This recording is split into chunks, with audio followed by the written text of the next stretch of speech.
नरेंद्र अपने ऑफिस में एक लड़की को बहुत पसंद करता था। वो भी नरेंद्र को बहुत पसंद करती थी। नरेंद्र के घर वालों ने उसके लिए रिश्ते देखना शुरू कर दिया था।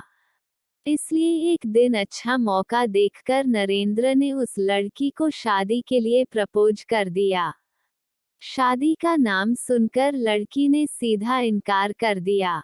इस पर नरेंद्र को बहुत गुस्सा आया और गुस्से में आकर घर वालों की पसंद की लड़की से शादी करने के लिए हामी भर दी।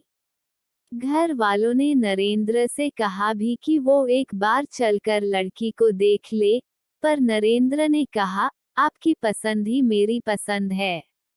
आप लोग बस जल्द से जल्द शादी कर दीजिए। घर वालों ने नरेंद्र की बात मान ली और उसकी शादी करा दी। पूरी शादी में दुल्हन का मुंह घूंघट से ढका हुआ था, इसलिए नरेंद्र दुल्हन का चेहरा नहीं देख पाया। नरेंद्र की पत्नी शोभा विदाई के बाद उसके कमरे में घूंघट डालकर रात भर नरेंद्र के आने का इंतजार करती रही। पर नरेंद्र उस रात कमरे में नहीं आया। नरेंद्र ने शोभा से शादी बस उस ऑफिस वाली लड़की को जलन महसूस कराने के इरादे से की थी। बाकी उसे शोभा से कोई फर्क नहीं पड़ता था। वो सारी रात अपने दोस्तों के साथ घूमता रहा और सुबह होते ही लौट आया। शोभा उसके इंतजार में बैठे हुए ही सो गई थी। कमरे में नरेंद्र के कदमों की आहट से उसकी नींद टूटी तो वो फिर नई दुल्हन की तरह घूंघट डालकर बैठ गई।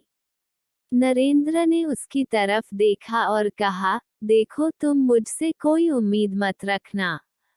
और ये उम्मीद तो बिल्कुल नहीं रखना कि मैं तुम्हारे चेहरे से घूंघट उठाऊंगा। मैं किसी और से प्यार करता हूँ। भले ही अब वो नहीं करती, पर मैं उसके अलावा किसी और का नहीं होऊंगा।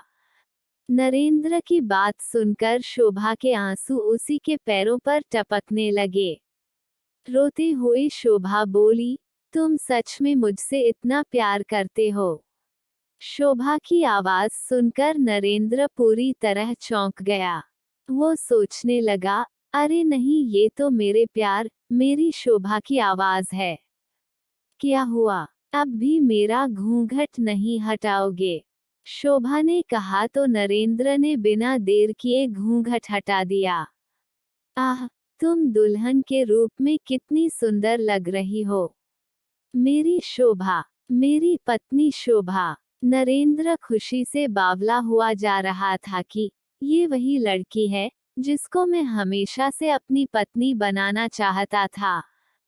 फिर नरेंद्र ने पूछा कि ये सब हुआ कैसे?